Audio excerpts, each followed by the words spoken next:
Hello everyone, and welcome to our ExpertGate interview series. My name is John. I'm the general manager here at ExpertGate, and today this series where we'll be connecting with top-tier experts and industry leaders who are driving insights and creating impact globally.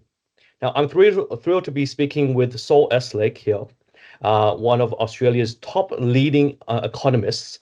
And Saul has a vast background in economic research, policy, and analysis. And he's joining us to share some insights into his career and really his new consulting role here on ExpertGate with us as a platform. So, Saul, thank you so much for being here with us today.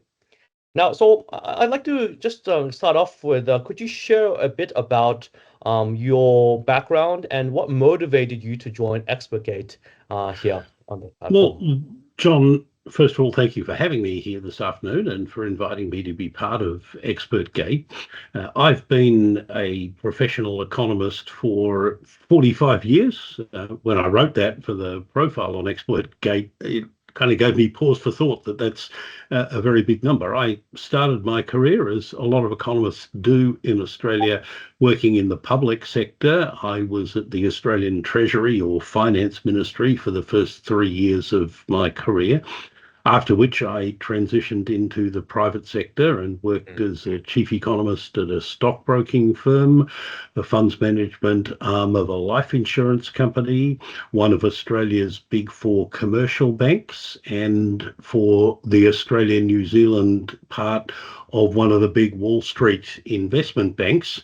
I'd also spent a bit of time in the early 90s doing a public inquiry into the finances of the second biggest state in Australia, that's Victoria, and later on working for a then newly established non-aligned public policy think tank known as the Grattan Institute.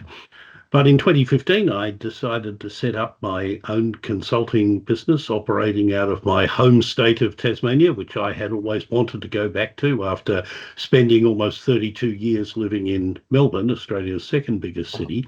And that's what I've been doing for the last 10 years. And I think ExpertGate gives me an opportunity to extend that consulting service offering not only to a broader audience within Australia, but hopefully also to clients in other parts of the world, and particularly within the Asia Pacific region. Oh, that's really inspiring, Saul. And with such an extensive background in over 40 years, that really is something.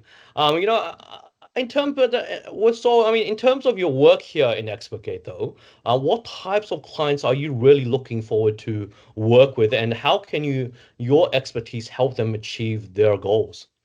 Well, I'm open to working with almost any type of client, although in the last 10 years, typically the organizations I've engaged with have been companies, big and small, boards of directors or senior executives, industry organizations, professional associations, government departments and agencies, and some individuals who have had an interest either in broad macroeconomic trends across Australia or New Zealand, sometimes global economic trends and geopolitical developments. Sometimes the focus has been on the Asian region or particular economies within Asia. And it would be no surprise to anyone to learn that China has been a particular focus, but I've also taken an interest over a long period of time in Southeast Asian economies, and in particular Indonesia, which is Australia's nearest neighbour. I sometimes do work on individual states within Australia, particularly Tasmania, my home state, but also have done work on Victoria, Queensland, South Australia, and Western Australia at different times. And I'm also able to talk to clients about particular industries, and some of the ones that I've spent a fair bit of time on have been agriculture, mining, energy, in part also because for 10 years I was a director of Tasmania's state-owned energy generation business. I've done a lot of work over a long period of time on housing and other interests of mine that clients sometimes want to know about include monetary and fiscal policy, taxation policy, housing policy, and policies relating to international trade and investment. So I try to cover a spectrum of interests. Clients are obviously not usually interested in all of those, but it's usually possible to tailor a presentation or a report for something that's of specific interest to a client that hopefully will add value to whatever it is that they're doing.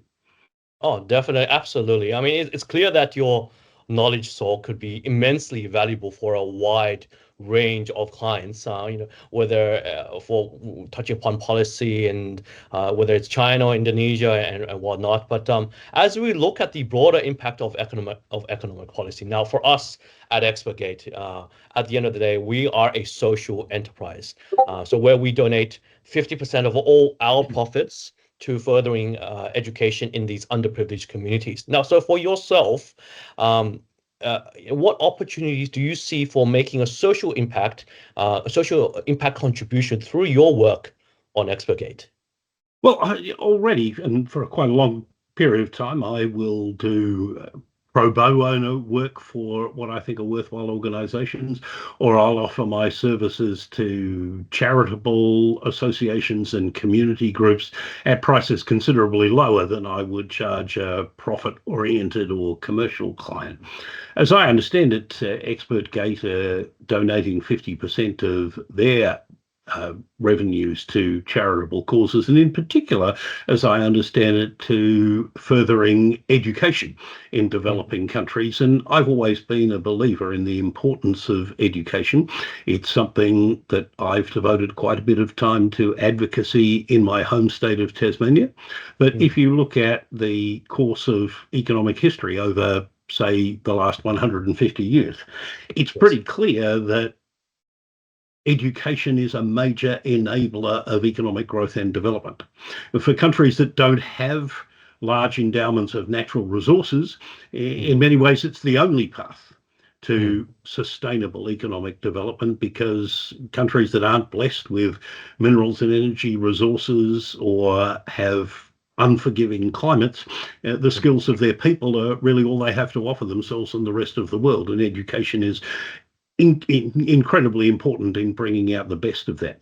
But even for countries which have been endowed by nature with mineral or energy wealth, education's important in ensuring that the benefits of those endowments are widely distributed across the entire population of a developing country, rather than being exclusively concentrated in the hands of a narrow ruling elite, which we know can often lead to social unrest and far worse than that. So I think education is incredibly important to economic development, and it's something that I'm more than happy to support. Oh, that sounds wonderful, Saul.